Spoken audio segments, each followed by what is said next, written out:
वापस आया हूं आज आपसे बात करने के लिए। मैं Vivek Bindra, motivational speaker, leadership consultant और बिजनेस कोच। आज बात करूंगा छत्रपति शिवाजी के विषय में।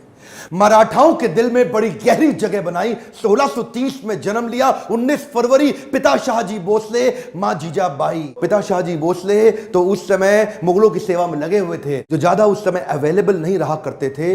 तो मां जीजाबाई जिन्होंने ज्यादा समय बिताया छत्रपति शिवाजी के साथ में। शिवाजी छोटा सा बच्चा, उसको बचपन से ही महाभारत से लेकर रामायण तक, रामायण से लेकर भगवत गीता तक और सारी पौराणिक कथाएं उनको सुनाया करती थी। असर क्या हुआ, छोटी उम्र से ही एक स्वाभाविक नेचुरल लीडरशिप शिवाजी के अंदर दिखने लगी। छोटा सा बच्चा, लेकिन वहीं पे मावल नाम की एक जगह, एक स्थान जहां पे कई गांव हुआ करते थे, जो पुणे के नजदीक था। आज का जो पुणे है ना महाराष्ट्र में, उधर ही मावल के पिछड़े और गरीब लोग, लेकिन वो उनमें साहस बहुत था। तभी शिवाजी ने देखा, 12-15 साल की उम्र में उसने देखा, वहां पे 3 साल उन जंगलों में वहां घूमता रहा, लोगों के बीच में रहा। तो उसने देखा ये लोगों में ताकत बहुत है, शक्ति बहुत है, पर ये अनगाइडेड मिसाइल है। एक दिन उसने सारे दोस्तों को और वहां पे गांव के कई लोगों को इकट्ठा किया और उनको क्या बताया कि मराठाओं को मुगलों के नौकर के रूप में जाना जाता है।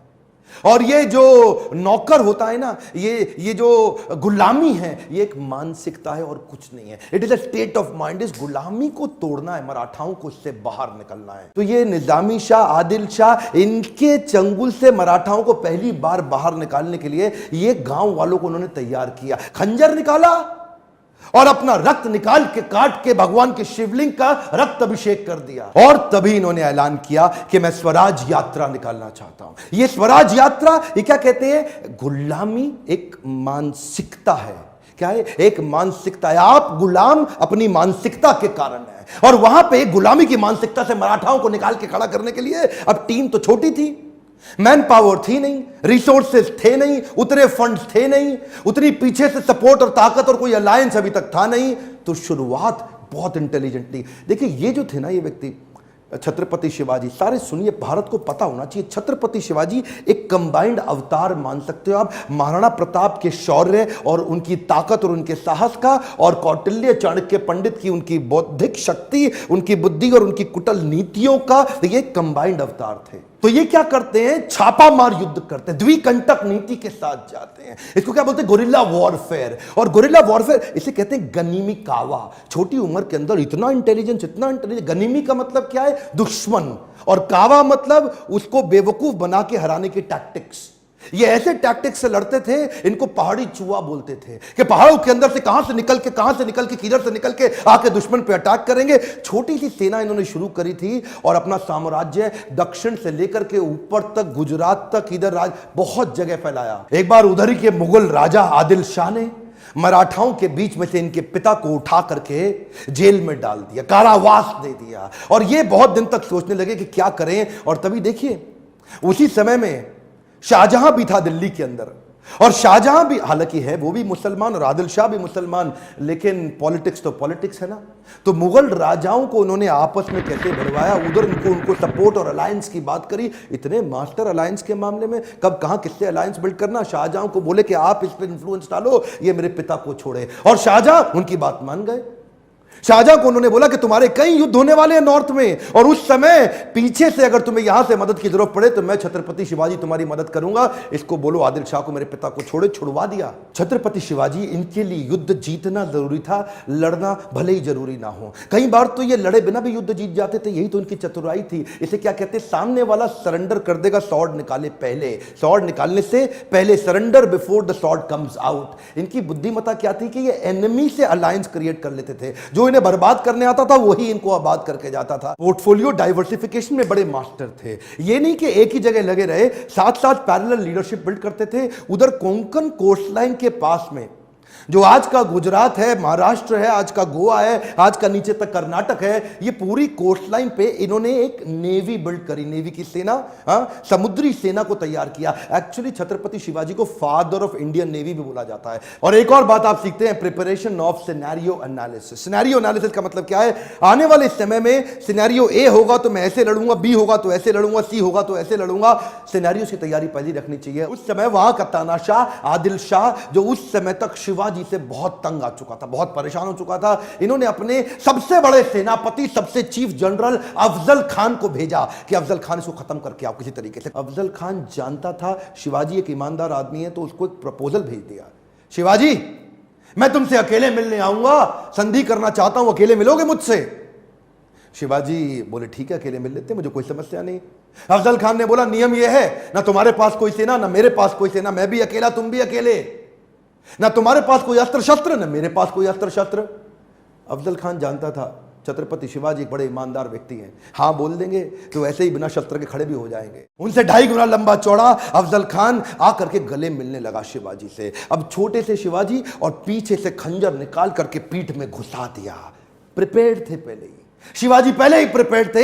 एक ऐसी लोहे की उन्होंने बुलेट जैकेट पहनी होती, पावरफुल, उन्होंने ऐसी जैकेट स्टील के अंदर बना रखी थी जिससे कितने भी खंजर डालो अंदर घुसे नहीं, लेकिन दिखाई नहीं पड़ता था। वो जानते थे कि ऐसा हो सकता है, ईमानदारी पूरी रखते लेकिन प्रिपरेशन भी रखते। इसको बोलते हैं सिनेरियो अगर सी निकल आया तो उसकी प्रिपरेशन भी रहे।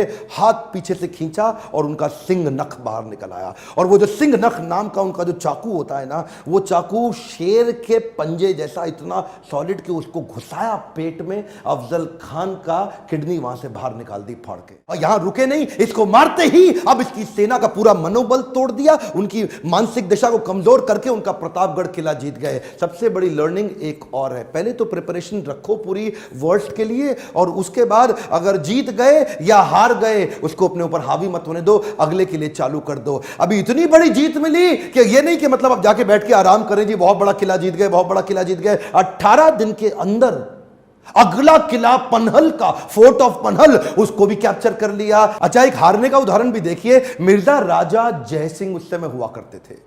अब इन्होंने मुगल लोगों ने राजा जयसिंह को मिर्जा बना लिया था, अपने साथ जोड़ करके अपनी सेना में ले लिया। एक दफा मिर्जा राजा जयसिंह ने इनको एक युद्ध में हराया और इनसे पुरंदर की ट्रीटी साइन करा ली। पुरंदर की ट्रीटी साइन कराते वक्त इनके 23 किले इनसे छीन लिए गए, और 23 किले अब इनके हाथ से निकल गए। वो उनके लिए हार थी, हाँ हार थी, लेकिन हारने के बाद भी नहीं रुकते। ये क्या किया, come on bounce back, come on, क्या याद है ना आपको, बाउंस बैक। और कैसे बाउंस बैक किया, पुरंदर की संधि में 23 किले हाथ से निकल गए, हाँ निकल गए, लेकिन रुकना तो है नहीं। अगले कुछ सालों के अंदर 23 किले हारे पर 360 किले और जीत गए। 360 किले इन्होंने, जो फोर्ट होते हैं ना, कई मैंशन, एक के बाद एक के बाद। इनकी लड़ाई किसी भी प्रकार से किसी धर्म के अगेंस्ट नहीं थी, इनकी लड़ाई थी मराठाओं की रक्षा करने के लिए। ये मराठाओं के लिए खड़े, ये मुसलमानों के अगेंस्ट नहीं, मुगलों के अगेंस्ट थे। वो मुगल जो विदेश से आए उनके अगेंस्ट थे, क्योंकि मुसलमान तो उनकी टीम में बहुत सारे थे।